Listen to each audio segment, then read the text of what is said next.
குவாலலும்பூர் மாநகர மன்றமான DBKL மாநகரை சுற்றி 10 முதல் 17 மாடிகள் கொண்ட 2 தொகுதி கட்டிடங்களை அமைத்து செங்குத்தாக பள்ளிகளை உருவாக்க திட்டமிட்டுள்ளது.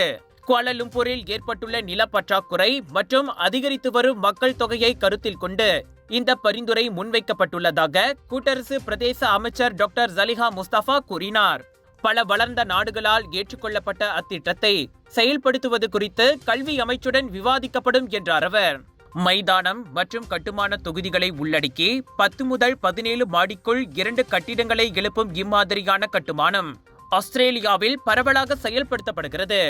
இந்த செங்குத்து வடிவிலான பள்ளிகள் கல்வி, விளையாட்டு மற்றும் பொழுதுபோக்கு ஆகியவற்றின் முக்கிய கூறுகளை தியாகம் செய்யாமலும் கூரை மீதுள்ள இடத்தை நன்கு பயன்படுத்தும் வகையிலும் கட்டப்படுகின்றன.